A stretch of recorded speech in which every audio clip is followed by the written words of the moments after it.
hankering for one of those sort of camps. You know, those ones where you climb to the top of a mountain and find an absolutely beautiful, unique spot, somewhere with exquisite views. One of those trips where you don't take a tent and you don't take a tarp. It's just you with a big campfire and your sleeping bag under the stars. This is one of my favorite areas and I'm so looking forward to sharing it with you. First of all, I need to get to the top of this mountain. I've got about 700 meters of elevation gain and about 2 hours of uphill slog. So I'm going to get cracking and I'll catch up with you up the mountain.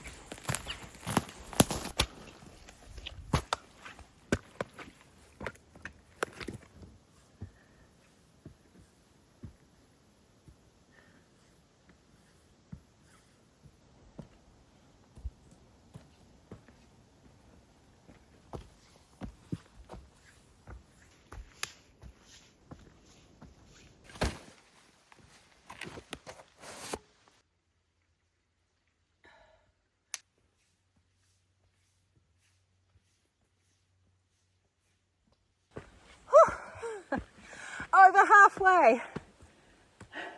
This is the 5th time I've done this walk, and every single time I do it, I get to this point where you break out of the bush, and I am just blown away by how beautiful it is.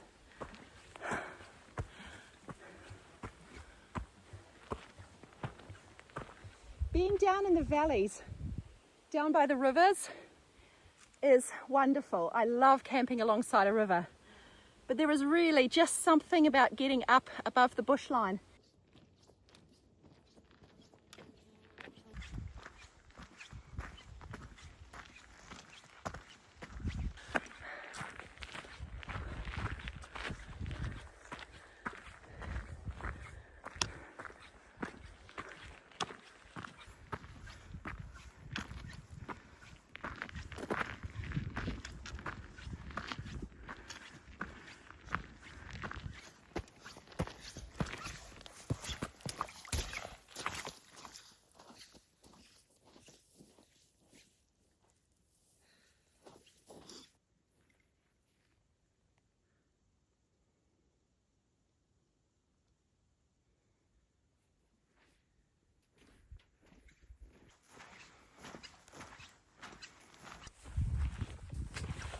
This little town has a great water source up here, but you do have to boil it. So I have brought with me about 2 litres of fresh water from home.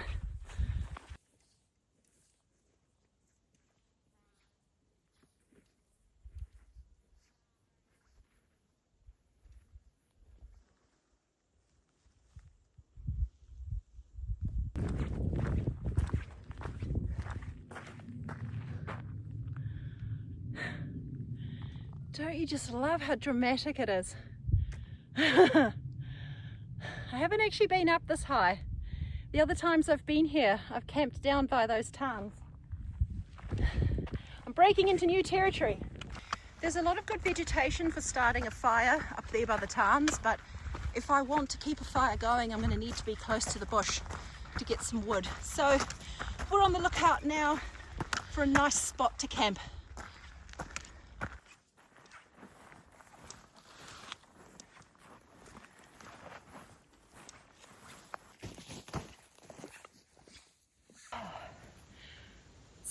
Stunning. This is absolutely perfect. If I'm going to come out in such beautiful weather, I want to be able to see the stars tonight. I've got nothing over my head. I want to be able to see the sun setting and the sun rising. I've got trees behind me to collect wood for my fire and a water source 5 minutes away. The ground here, it's lovely and soft. It's not wet. There's a little bit of snow still left over from one of our first snowfalls of the upcoming winter season. But it's not actually soggy underfoot.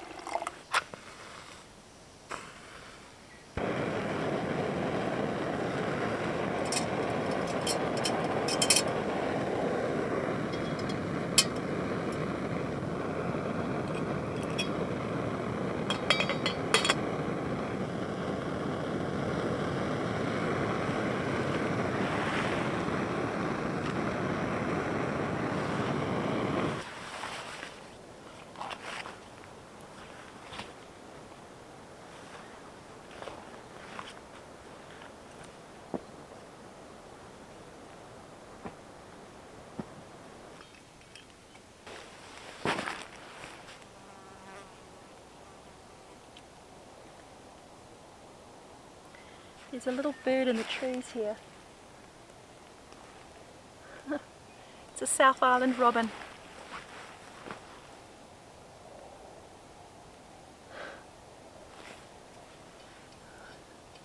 I've joked before and said that it seems like it's the same one that follows me everywhere.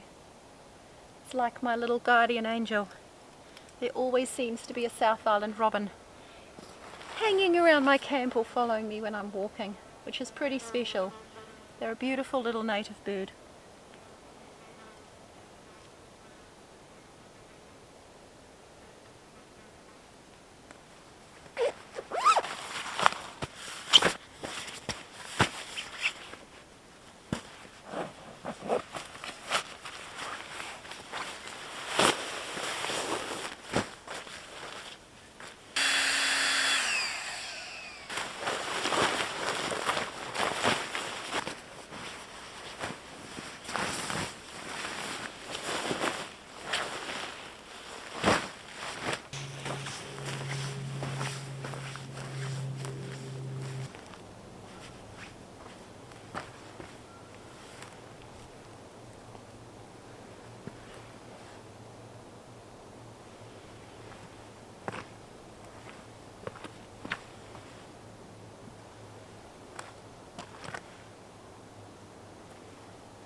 If you're wondering about this box, these are predator traps for stoats, possums, rats, anything that can kill our native birds and damage our native trees.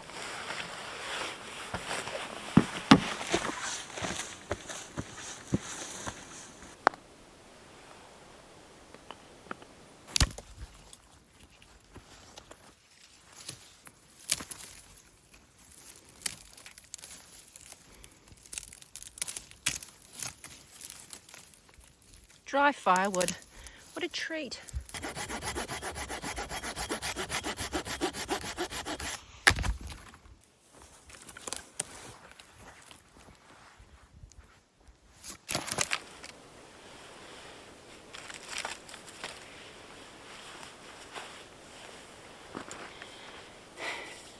So for a while now I've been wanting to try and make my own fire starters. And I know that you can spread Vaseline on cotton balls. So what I've done is I've spread Vaseline on cotton balls and then squashed them into a pine cone. And I want to see how long this might burn for, because just getting that initial flame is not really what I'm after. What I'm really after is keeping it going for long enough that I can get the fire established, and that's especially the case in winter. It is not going to be hard today at all, but if you know my channel, you know that I'm usually camping out in the rain or the snow, and going into winter it's going to be very wet, very cold, and having a way to get a fire started in wet conditions is really, really valuable. So as well as that one, I've also made this catastrophe of a fire starter. Some of you might have seen this before.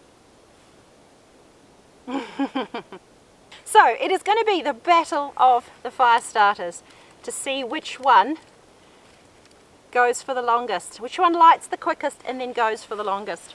To start us off, we have Vaseline cotton balls. I have a feeling this one is going to take a lot quicker than the wax one, because I think the wax is going to possibly help it stay light, but I don't think it's going to like ignite quickly.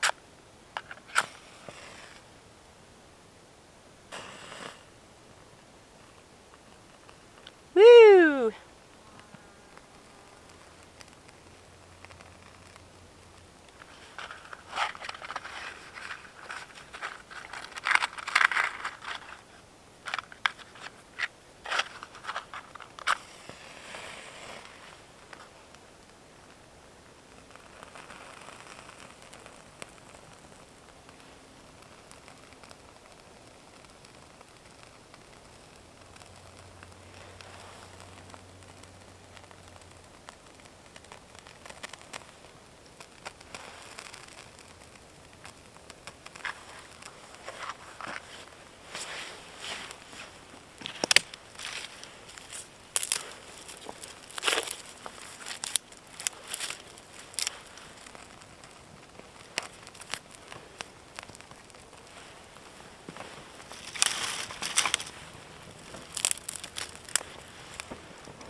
Well, so far the Vaseline cotton balls are doing really well. Although the wax one, although it's taking a long time to light, it might last longer.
I'm going to cook my food.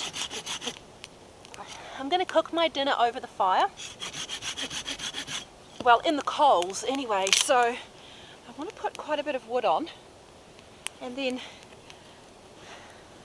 I can sit and have my wine and just wait for the coals to die down.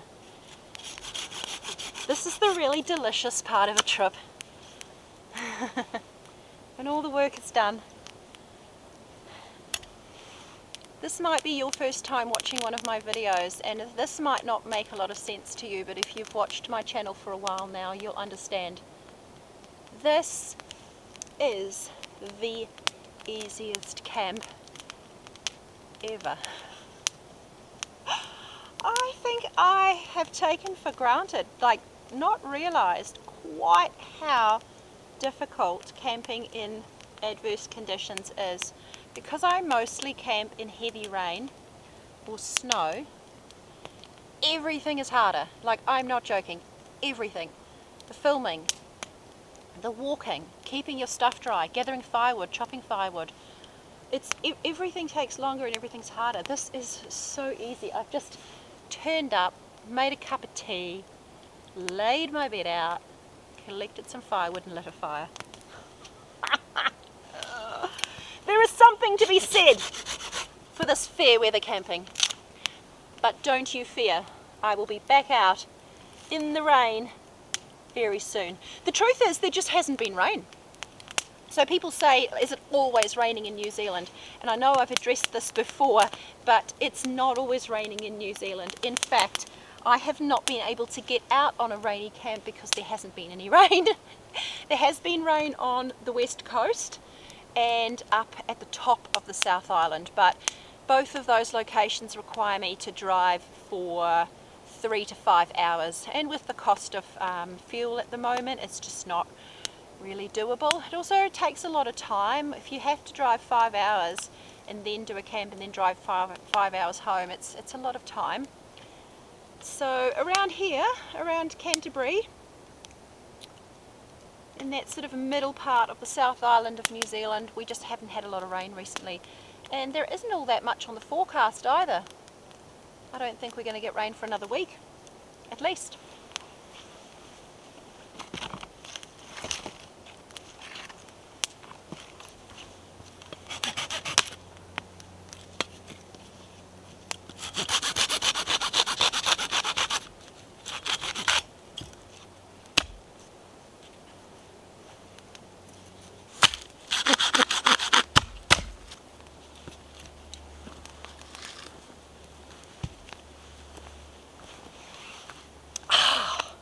Woo! The best seat ever!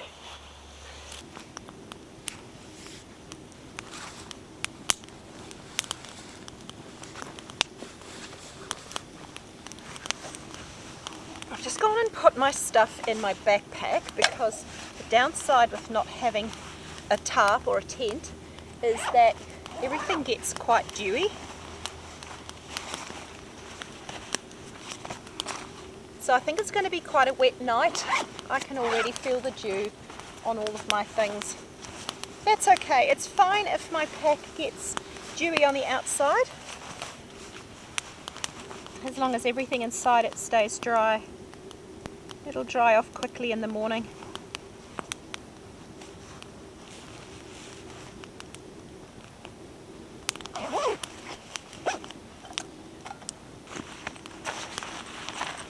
Right, wine o'clock I think.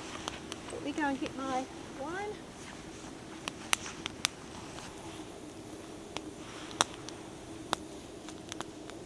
Isn't that just the cutest? So cute.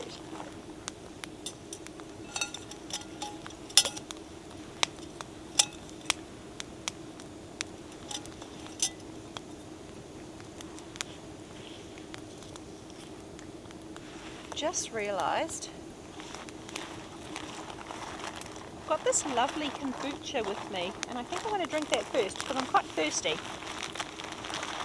I don't want a wine to go to my head.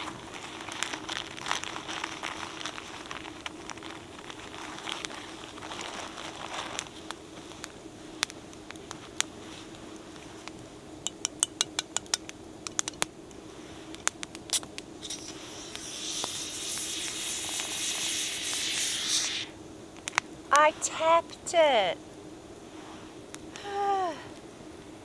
That always happens to me.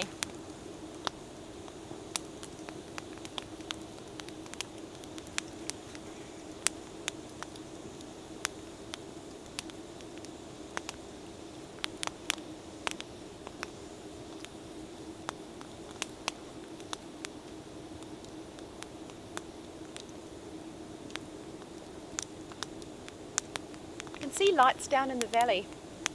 State Highway 73 that runs between Christchurch and Greymouth comes through the valley where I parked, and you can see the cars making their way along the highway, along the state highway. Yeah, the highway. I always wonder whether they look up here at me the way I look down there at them. Out over that way where the sun set. I can just see the first stars coming out.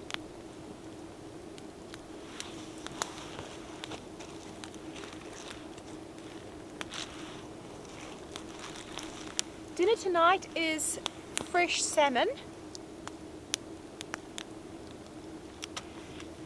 and onto the salmon I've put salt and pepper, lemon,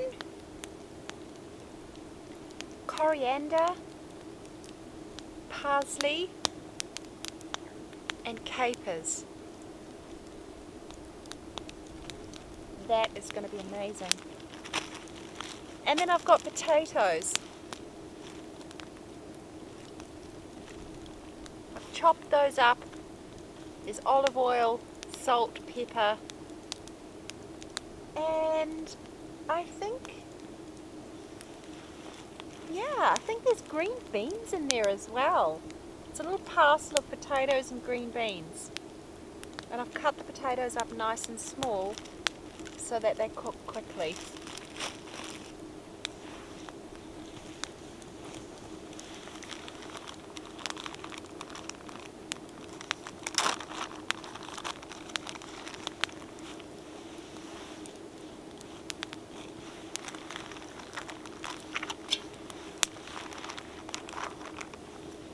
In here I've got olive oil, and then in my little packet is some lovely fragrant dukkha.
Quite exciting cooking like this because you don't really know what's going on. It's also a bit risky because you don't really know what's going on.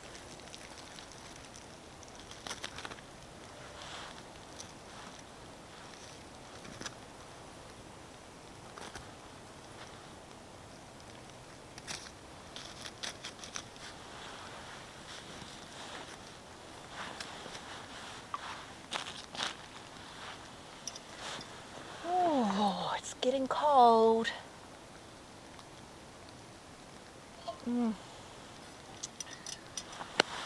I want to eat dinner so I can get some wood back on the fire.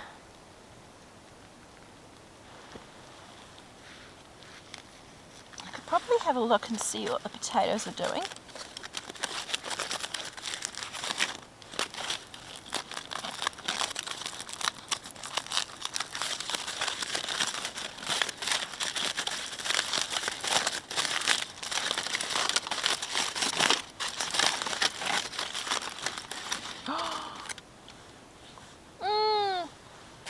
Yum! The beans are cooked.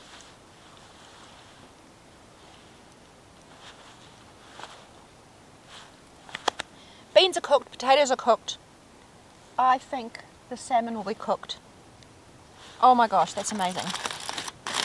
The salmon is cooked to perfection. I don't want that to cool off, but I really want to get this fire going.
I put lots of garlic in with the beans and potatoes.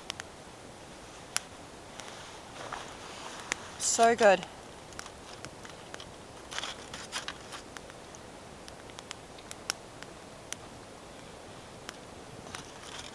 So good.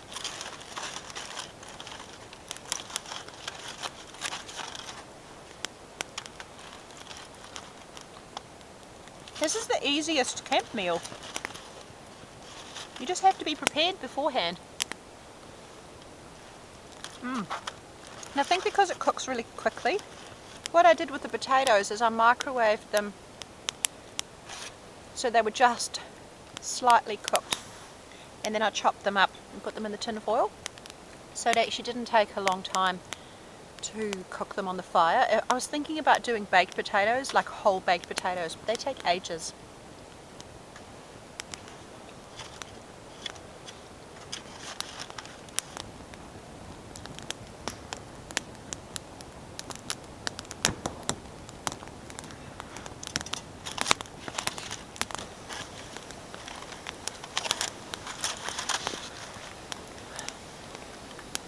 I was watching the fire and just thinking about some of the comments that I read on my videos. Thank you so much to those of you that leave comments. I really appreciate it. What I really love about the comments is it gives me an opportunity to get to know the people that are watching the videos. It feels like when I'm sitting here and I'm talking to you, I have a feel of who I'm talking to.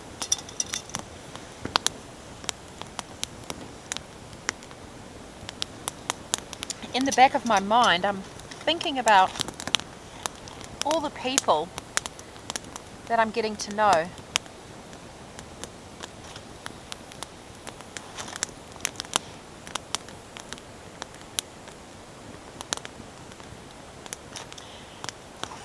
And I get a lot of comments on my videos where people say, oh, I would love to do what you do, but.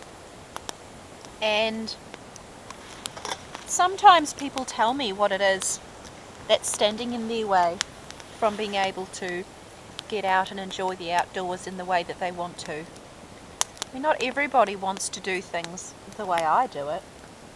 This is the way I like to do it, but it doesn't mean it's the right way. The right way is your way. There's no one way or correct way to go camping.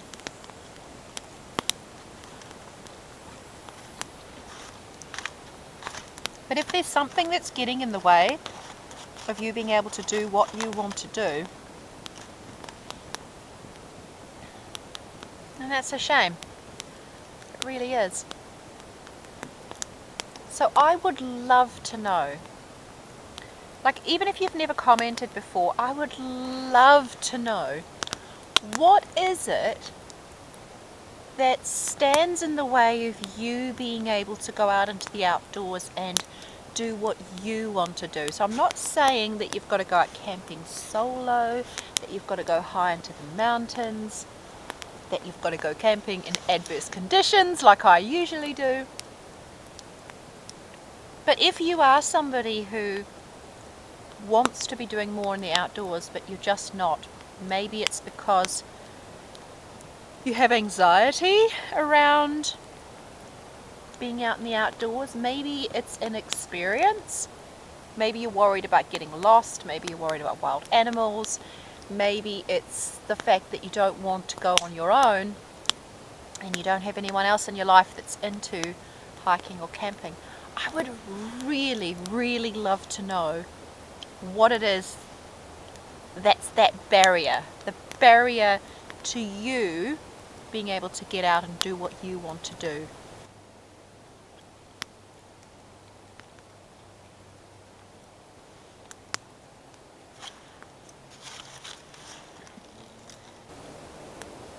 One of the big things that I want to share with people, like when you're a creator, you want to make things that you value, that you feel like what is your personal voice? What is the thing that you want to share with people?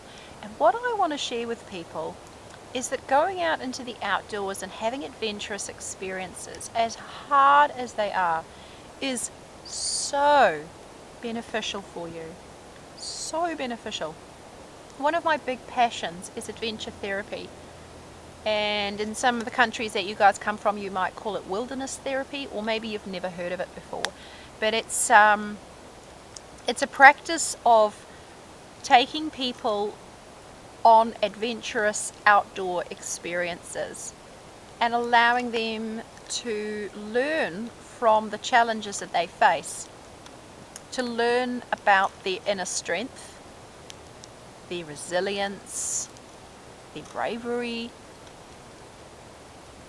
their mental and physical capacity.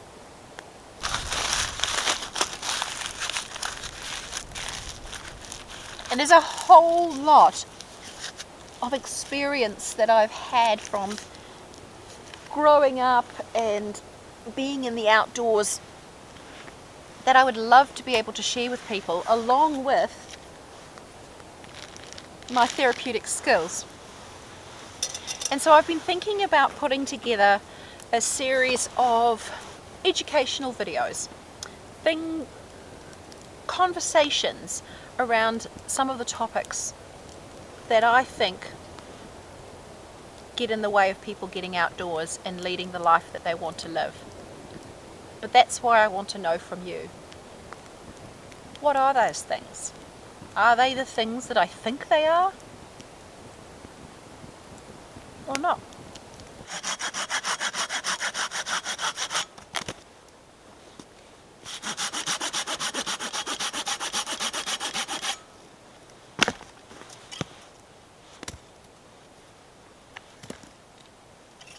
I've got to get this fire cranking, people, because it is cold. When there's no cloud cover, it gets really cold up in the mountains.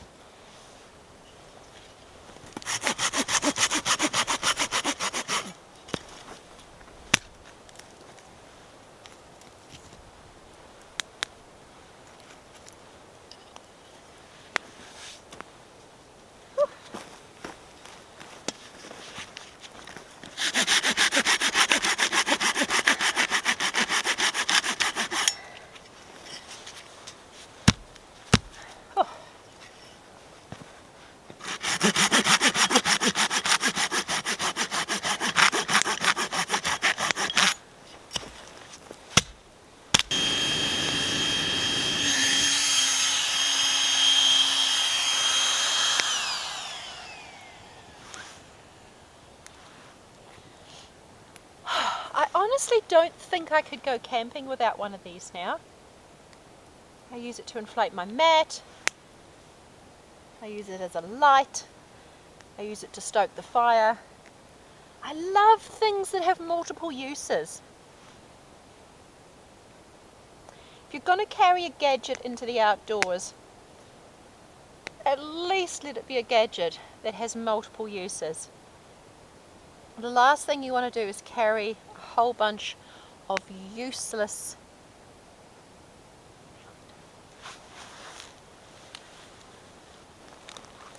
I think what I might need to do is go and find a nice big rock to sit on. Got to be a little bit careful because it's quite dodgy, as you saw earlier. It's quite a steep drop off, but take my light with me. Go and get a seat. Am I being too optimistic? My butt is bigger than that.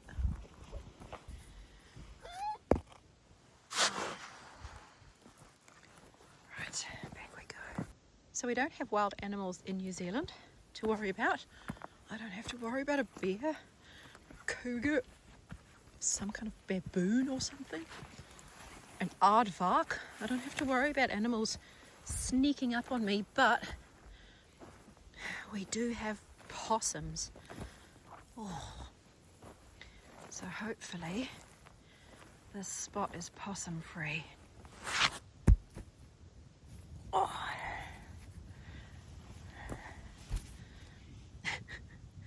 Not sure about that. Let's turn it over. It's going to be a rocking seat. It's gonna be rocking. Woo! Rocked me right off. Okay. Might have to turn it over. Oh, I lost you.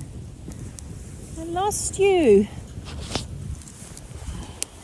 Oh dear, you know when you pick up your glass or your pot to have a sip of your wine and you discover it's finished. It's alright, I'm just going to sit here and enjoy the fire.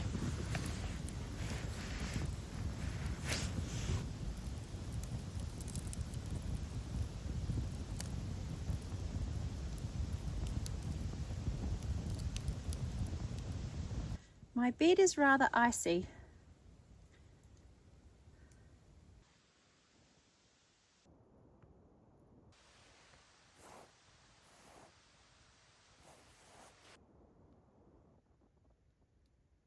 I'm trying to decide if I just stay where I am or whether I come up here and tuck in underneath this tree. It's a little bit spiky. I'm going to do that.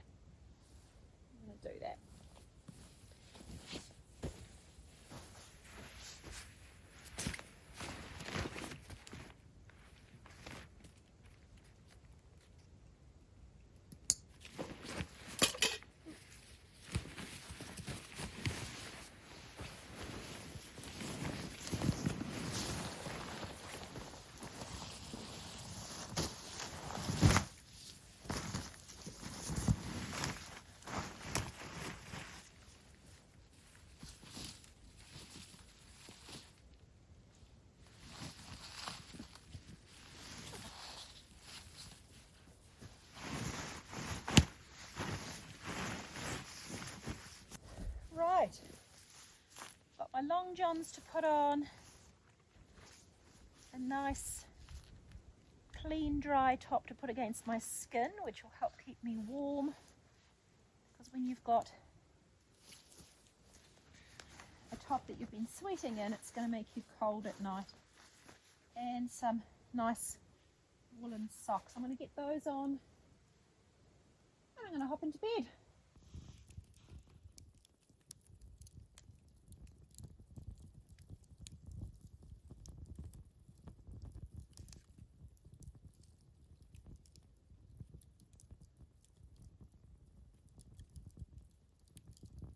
I'm all wrapped up.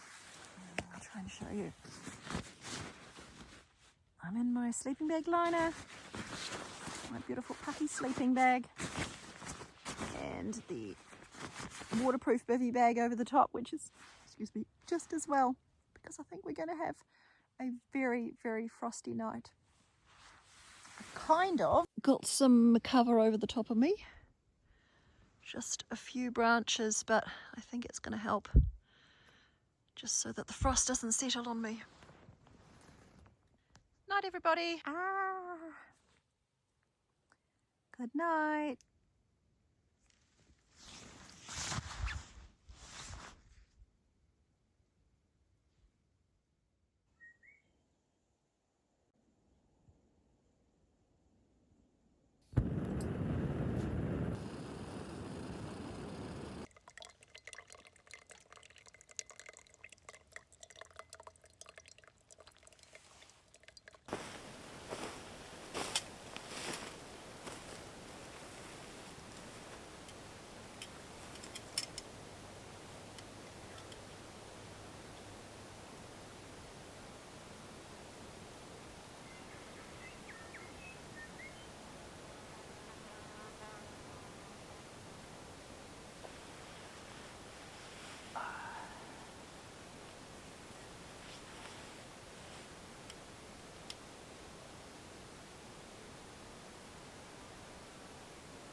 Good morning.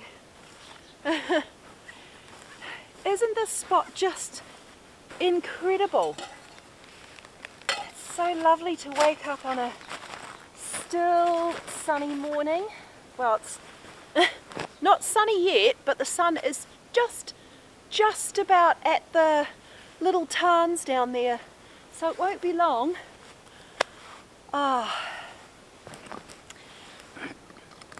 We had a bit of a frost last night, as you can see from the ground, but I was so cozy and warm in my setup there. I actually had to take my puffer jacket off. I sleep very cold, so I usually have a lot of extras on. I usually just leave my down jacket on so that my shoulders and neck don't get too cold, but I had to take it off. I was super cozy.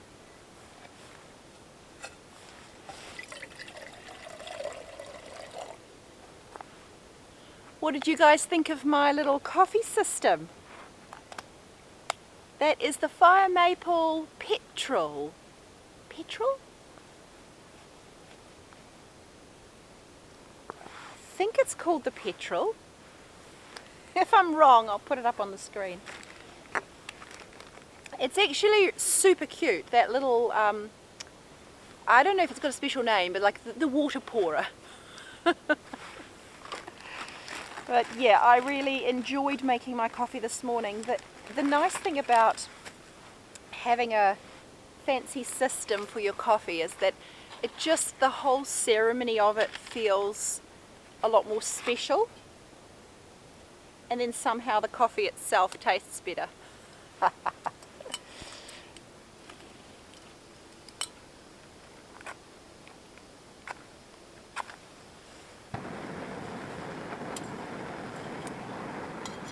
I'll put a link in the description of my video for those, for that pourer and the little coffee dripper. I don't think I've got the terms right, but anyway, I really enjoyed using that. So, it is chilly in this spot and I'm super keen to get down into the sun. So it's going to be a quick bit of breakfast. I've got some porridge, oats porridge with a whole lot of things added. Almonds, walnuts, cinnamon, raisins, cranberries, brown sugar, milk powder. I put it all together, heat the water up, and then rather than actually boiling it, which often runs the risk that you're going to get the porridge stuck to the bottom of your pot, is that I boil the water, add the oats, and then just let them sit there and soak up the water for a while. I use whole grain rolled oats, but I put them quickly through my NutriBullet, just like a little food processor thing, and just grind them up quite small. Not into a powder obviously, but just small, like you can buy them in the shops. They're called quick oats, but there's no point in paying the upcharge for quick oats when you can just put them in your blender. And that way you don't really have to boil them, so they soak up the water, and then you can just turn it back on low heat just to warm the porridge up before you eat it. Then you don't get burnt porridge on the bottom of your pot. Kathy's tip. I think it might need a lid.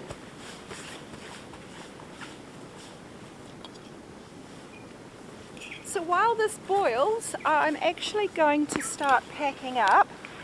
I'm going to add a bit more water because even if the porridge is a bit runny, it's going to be good to get all that liquid in me. I'll leave just enough for a drink on the way down.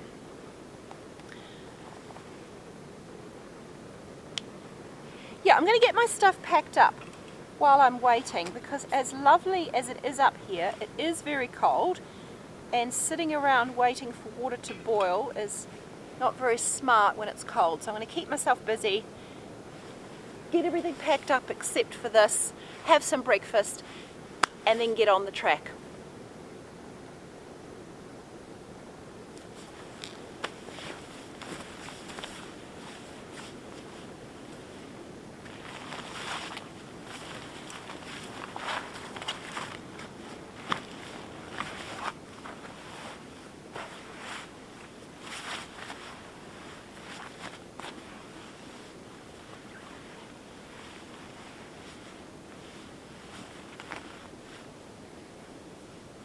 Everybody has their different way of packing their pack. For me personally, when I'm going into camp, so when I'm packing at home, everything is in its little designated bag, because when I get to the other end, I want to be able to pull things out as neatly as possible. And I'm not the neatest person in general, so it's nice not to have stuff like spewing everywhere. But on the way home, I often do what I've just done there, which is just to pack things like the soft stuff, like my clothing and my sleeping bag. I just push them straight back down into the pack. And the reason for that is, A, I'm going home, so it doesn't matter if everything spews out at the other end, because I'm doing it in a nice, clean, dry, contained area. But it means that I can push those soft things into all the tiny little crevices, which often you lose volume in your pack with all of those sort of dead spaces between your items. So it's a nice way to get everything back in easily, quickly and efficiently. And I can just squash it all down and go.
If you like the look of the petrol, just bear in mind that you have to have a specific stove head to fit into the slots underneath it.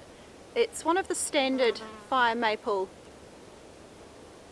stove heads, but yep, they sent me this one with it to make sure that it would fit, because it won't fit on my conventional Covia Moonwalker, which is the cooker that I usually use. Great to have though, a nice little lightweight stove head, and you can just put an ordinary pot or pan on top of it as well. So yeah, brilliant.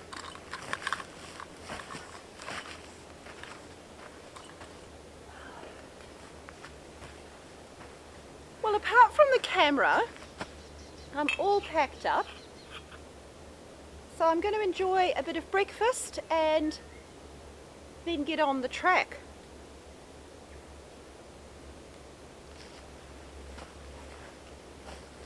This has been a wonderful trip. I've really enjoyed it. I told you in the beginning of the video that I had a hankering for one of these kind of trips. And this was everything that I wanted it to be. So beautiful. So nice to come out on a still night The lovely thing with this spot is that you can still get it to yourself even though the weather is lovely. Wonderful to have you guys along for this trip. Hope you enjoyed it. If you did, make sure you click that like button or leave me a comment to let me know. It really helps. It helps to encourage me to keep on going with these sort of trips, and it also tells YouTube that this content is worth showing to other people. If you missed the rain in this video, make sure you check out my dedicated rain sounds video. It's a compilation of 20 different camps I've been on in the rain, and it's just scenes of camping in the rain for an hour and a half. It's a wonderful way to relax or go to sleep. So if that's what you're after, make sure that you check that out.